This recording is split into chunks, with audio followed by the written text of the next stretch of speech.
Hi అండి, welcome back to my channel. ఎలా ఉన్నారండి అందరూ? నేనైతే చాలా బాగున్నాను. మీ అందరూ ఇంకా బాగుండాలని కోరుకుంటున్నాను.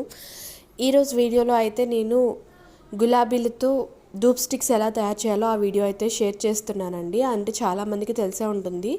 నేనైతే వీటి కోసం సెంటు గులాబీలు ఉంటాయి కదా, అవి అయితే తీసుకున్నానండి.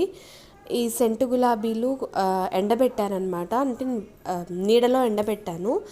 ఇంకా వాటిలోకి కర్పూరం బిళ్ళలు, లవంగాలు, యాలకులు కొంచెం వేశాను.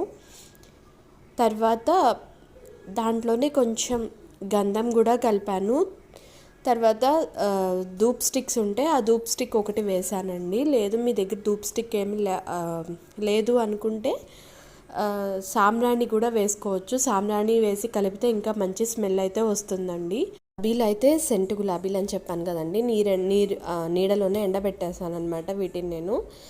ఇవన్నీ కలిపి మిక్సీలో వేసి గ్రైండ్ చేసుకున్నాను పౌడర్ లాగా. ఇంకా దాంట్లోకి కొంచెం ఆవు నెయ్యి కలిపి అయితే నేను ధూప్ స్టిక్స్ అయితే తయారు చేశాను. మీకు ఎలా ఏ ఫ్లవర్స్తో కావాలంటే ఆ ఫ్లవర్స్ పెట్టుకొని చేసుకుంటే బాగుంటుందండి. ఇవి సెంటు గులాబీలు కదా, మంచి స్మెల్ అయితే వస్తున్నాయి. గులాబీ పూలు స్మెల్ వస్తుందన్నమాట. గంధం కలపడం వల్ల చాలా మంచి స్మెల్ వచ్చింది. పచ్చకర్పూరం ఉంటే పచ్చకర్పూరం కూడా వేసుకోవడానికి అయితే ట్రై చేయండి. ఇంకా ఈ పౌడర్లో మనం ఇంట్లో ఉన్న గుగ్గిలం సాంబ్రాణి కలిపి మొత్తం కలిపేసి గుగ్గిలం సాంబ్రాణి కూడా కలిపి పౌడర్ చేసి వేస్తే ధూప్ స్టిక్ లాగా వెలిగిస్తే స్మెల్ ఇంకా బాగుంటుందండి. సాంబ్రాణి అవైలబుల్గా లేకపోతే ధూప్ స్టిక్ ఏదైనా ఉంటే దాన్ని పౌడర్ చేసి కలిపేసి వేయండి. ఇంకా ఆవు పేడ ఉంటే దాంతో చేస్తే ఇంకా మంచిదండి. కాకపోతే మనకి అందరికీ ఆవు పేడ అనేది దొరకదు కదా, నేను ఆవు నెయ్యి కలిపి వేసి చేశాను అనమాట. ఇవైతే నేను దేవుడికి పెట్టిన పూలు అయితే ఏం కాదండి, విడిగా ఎండబెట్టిన పూలు అనమాట.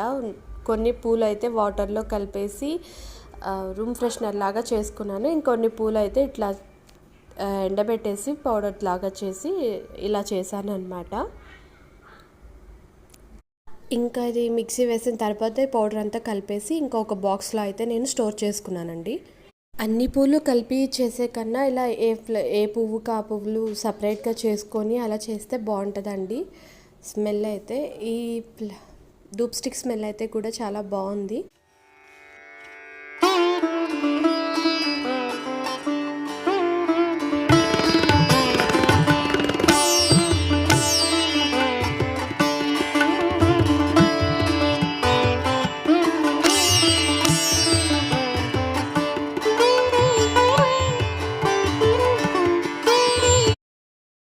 మీరు కూడా ఒకసారి అయితే ట్రై చేయండి.